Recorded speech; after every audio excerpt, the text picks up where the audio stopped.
자, 오늘의 마지막 텐트.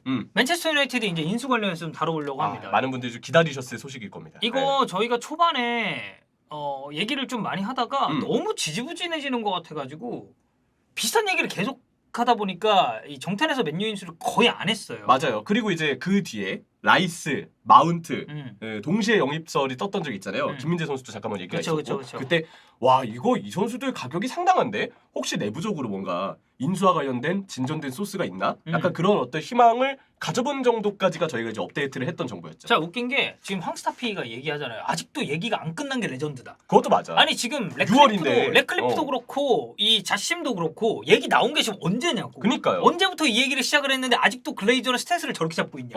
이게 맨체스터 유나이티드 입장에 팬들 입장에서는 속이 터지는 거죠. 이러다 다음 시즌에도 선수들 입장할 때 터널 위쪽에 팬들이 그 글레이저 아웃 걸게 들고 있고 그거 그래. 또 볼까봐 걱정돼요. UFC 틀었는데 갑자기 글레이저 아웃 이런 거 이제 나오고 그런 거 나온다고. 맞아. 비행기에 글레이저 아웃 그래. 이런 거 나오고. 이제 또 보면 안 돼요 진짜. 네. 네. 자, 그래서 보면요 마이크 키건 쪽에서 얘기가 나왔습니다. 지금 두 입찰자 이제 경쟁 구도를 가지고 있는 게 셰크 자심이랑 레클리프잖아요. 세부상을 마무리를 하고 있고 정말 오랫동안 기다려왔었던 이 독점권에 대한 결정은 이번 주 후반부에 아마 나올 것이다 라는 얘기가 있습니다. 네.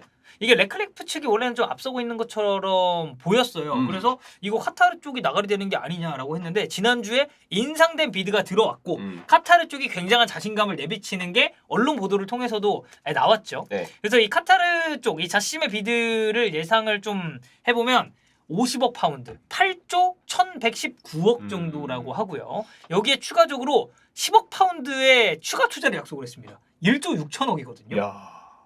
추가 투자도 대단한 금액이네요. 아니 금액적으로 보면은 총 60억 파운드인데 이게 9조 9천억. 그러니까 한 10조 되는 거예요. 야, 근데 그만큼 맨체스터 유나이티드가 가치가 있는 거죠. 그러니까 키건 얘기에 따르면 네. 카타르 쪽에서는 이 정도 금액을 지금 비드를 하는 거고 레클리프를 보면요.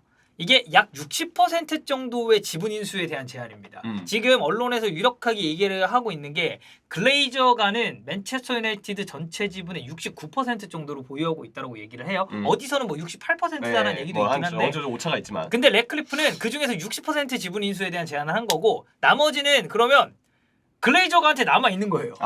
근데 그러면 이제 글레이저 입장에서는 그게 메리트가 있을 수 있어요. 메리트가 있죠. 왜냐면 글레이저는 맨유를 위한 선택을 할 필요가 없어요. 글레이저 입장에서 봤을 때 오로지 본인들의 지갑을 위한 선택을 할 거란 말이에요. 근데 맨유 팬들 입장에서 이게 지금 말이 되냐고. 그러니까 뭐 레클리프는 어쨌든 이 글레이저의 일정 지분을 남겨놔서 그 지분만큼 글레이저가 돈을 가져갈 수 있게끔 만들어주겠다. 그래서 인수 선택을 글레이저가 레클리프 쪽으로 하기를 레클리프 입장에서 원하겠죠. 그러니까 카타르는 그거지. 야, 우리 이거 다 때려 박아가지고 우리가 다 살 테니까 니네 이제 가.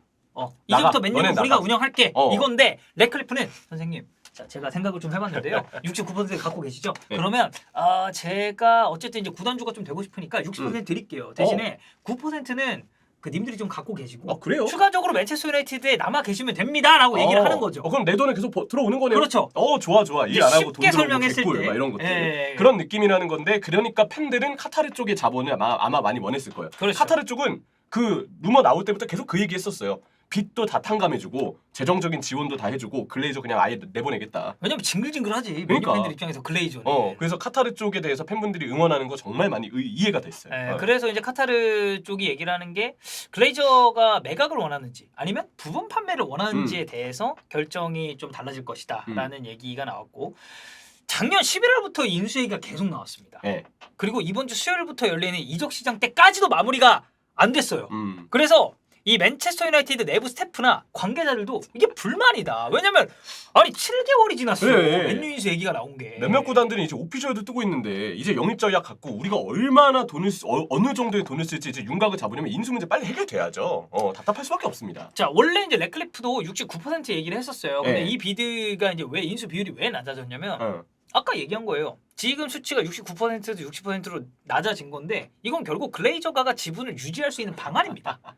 이 디에슬레틱에서 얘기를 한 게 맨유 100% 중에 69%를 글레이저가가 소유하고 있고 나머지 31%는 금융회사 그리고 뭐 기타 회사가 소유를 하고 있어요. 그래서 완전 인수는 카타르 측이고 레클리프는 69%의 소유를 비드를 했다가 이거를 낮추면서 글레이저가가 좀 지분 잔류를 할 수 있도록 유도를 한 거죠. 예. 예. 그래서 여기까지 이제 좀 정리를 할 수가 있겠고, 그래서 막 레클리프가 앞서 있었다고 보도가 나왔었던 것도 결국 글레이저 가문의 마음은 우리는 지분을 남겨두고 싶은데. 그러니까. 네, 이 얘기가 이제 좀 되는 거고. 네. 일단 독점권 그리고 인수에 유리한 위치에 있는 건 이제 카타르라는 얘기가 나왔습니다. 네. 지난주에 글레이저가 그리고 이 대리인들이 이제 또 참석을 할 거 아니에요. 이쪽과 카타르 측의 대화 이후에 72시간 동안 상당히 낙관적인 분위기였다. 72시간이면 3일이거든요. 네. 왜냐하면 지난주에 카타르 측이 인수 비드 금액을 높였어요. 금액을 높이면 글레이저가 입장에서도 상당히 메리트가 좀 있다라고 느낄 수 있고, 글레이저가가 이 카타르 측이 비단 52억 정도의 이 파운드, 그러니까 한 8조 4천억 원 정도의 제안을 수락하면 맨체스터 유나이티드는 부채 청산이 가능하다라고 이야기를 합니다. 그래서 이제 카타르 쪽의 자본이 인수되기를 많이 원했던 거고, 이제 맨유와 카타르 쪽 인수와 관련해서 계속 소식을 이제 전달했던 트위터 계정 중에 카타리라는 트위터 계정이 있어요. 근데 카타리 계정이 얼마 전에 뭔가 마치 맨유 인수에 있어서 긍정적인 소식이 있는 것처럼 카타르 국기를 누군가가 이렇게 흔들고 있는 거를 트위터에다가 굉장히 크게 게시를 했거든요. 그래서 많은 분들이 이거 뭔가 그린라이트 아니냐, 카타르와 맨유가 그린라이트 아니냐, 이렇게 좀 희망을 갖는 분위기가 최근에 좀 있기는 했었죠. 그래서 지금 얘기 나오고 있는 게 이제 글레이저가가 어쨌든 69%를 소유를 하고 있는데, 이게 또 그 글레이저가 별로 지분이 다 다르다라는 얘기가 있어요. 네. 이게 어디서 제가 아까 얘기했죠? 어디서는 69%, 디에슬레틱은 69%의 지분을 글레이저가가 소유했다고 하고, 이 뱅크스 트위터에 따르면 맨체스터 유나이티드의 68%의 지분을 글레이저가가 소유하고 있다고 합니다. 거의 그 근방인데 6명의 글레이저가가 맨체스터 유나이티드를 소유를 하고 있거든요. 네. 처음 아브람 글레이저가 10.1%, 10.1. 그리고 조엘 글레이저가 14.3%. 경기장에도 좀 몇 번 오는 인물이죠. 네. 조엘 글레이저. 형철이도 이제 맨체스터 유나이티드 중계 많이 했으니까 조엘이 이제 최다 지분을 가지고 있고, 그 다음이 케빈 9.7%, 여기에 달시 글레이저가 13.1%로 두 번째 최다 지분을 보유하고 있습니다. 여기에 브라이언 12.1%, 에드워드가 9.1%. 결국 조엘 글레이저와 달시 글레이저가 맨체스터 유나이티드의 지분을 가장 많이 가지고 있는 인물들이라고 볼 수 있는데, 이브닝 스탠다드 기사를 보면은 이 중 2명,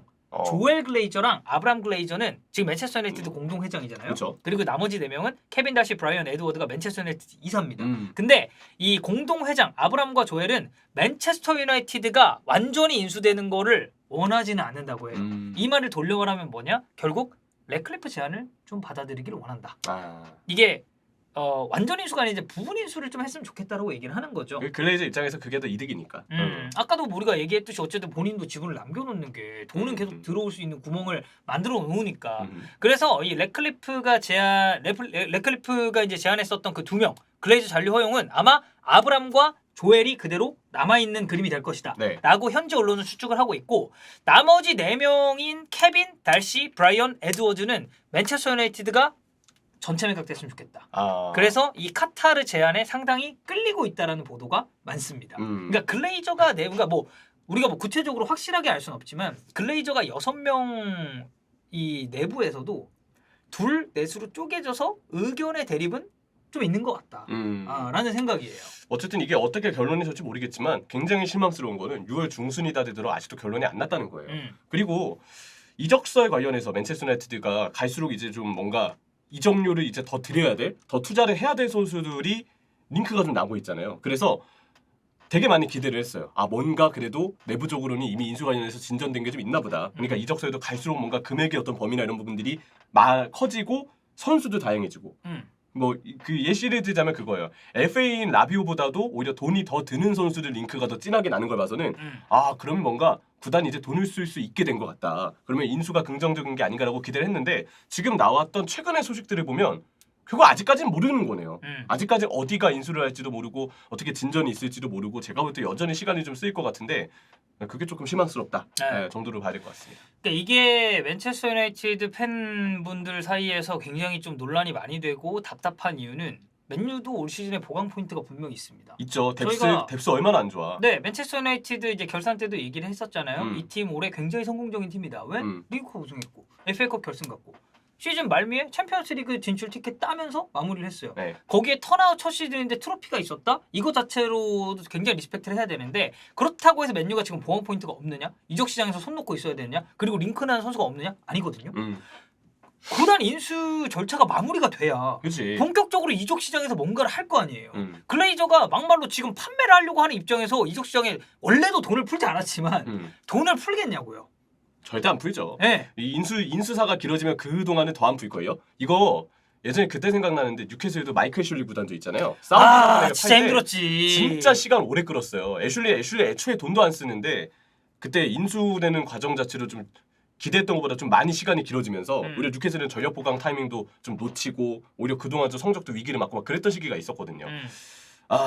그리고 이제 지금 애슐리가 몇몇 계약들을 미리 장기 계약으로 묶어버려서 뭐 스폰서라든지 이런데 그것 때문에 또 뉴캐슬이 골치를 앓고 있다고 하는데 글레이저도 이제 자신들 흔적을 너무 오랫동안 남기지 말고 빨리 나가주길 아마 팬분들은 원할 것 같고요. 무엇보다 지금의 뉴스들을 보면 저는 항상 맨유가 카타르 쪽에 인수를 했으면 좋겠다고 보는 입장이에요. 맨유 팬분들을 위해서. 경쟁팀 입장에서는 절대 그래서는 안 되겠지만 그렇죠. 그런 입장에서도 그만큼 카타르 자본 쪽에서 맨유를 위해서 더 정성을 쏟고 더 진심어리였던 팬심에서 나오는 투자를 많이 해줄 것 같거든요. 그런 부분에서 좀 카타르 쪽에서 긍정적인 뉴스가 있기를 이제 한 명의 축구팬으로서 바라는데 카타르 쪽에 대해서 뭔가 언급을 하는 그 트위터나 기자들 계속 뭔가 좀 긍정적이라고 얘기를 좀 많이 하더라고요. 카타르 쪽에 대해서. 이게 얼마나 믿을 수 있는 소스인지 모르겠어요. 아까 제가 카타르 얘기도 잠깐 했지만 카타리도 은근히 헛소리 할 때는 세게 헛소리를 하고 근데 맞는 얘기할 때도 진지하게 맞는 얘기를 해서 아니 뭐 항상 맞출 수는 없는 거니까. 그래서 뭔가 좀 혹시나 그냥 좀 보는 주요 페이지 중에 하나거든요. 근데 거기서도 어쨌든 좀 뭔가 긍정적인 뉘앙스로 얘기를 하고 하니까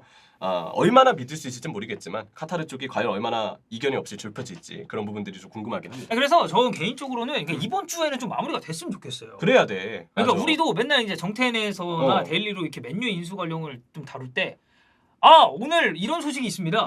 그 저번 주에 이런 얘기를 했는데요. 이렇게 좀 업데이트가 됐습니다가 아니고 자 여러분들 매체소의 드디어 인수 끝났습니다. 그러니까 드디어 뭐 어디가 인수를 하게 됐고요. 뭐 이적 시장 아마 이렇게 좀 보낼 것 같습니다. 뭐 맞아요. 얼마 푼다고 하네요. 이런 얘기가 또 나오니까 그래야 좀 진전이 있지 우리도 얘기할 때. 그리고 또 하나는 영입설도 어쨌든 인수 문제가 마무리돼야지 더 구체적인 이적설들이 나올 거예요. 네. 아마 그러면 뭐 구단주 인수로 이적 타겟이 갑자기 한번 바뀐다든지 막 그러진 않겠지만 현실적으로 쓸 수 있는 금액이 많아지게 되면 그러면 당연히 이제 거기에 대해서 좀 더 선수들에 대한 영입설 전략도 더 구체적으로 이제 진행될 가능성이 있거든요. 그런 과정들을 위해서라도 이번 주 안으로 뭐 소식이 이제 나온다고 아까 얘기했잖아요. 처음에도 그랬던 것처럼 빠르게 결론이 좀 나왔으면 좋겠다라는 얘기를 하고 싶습니다.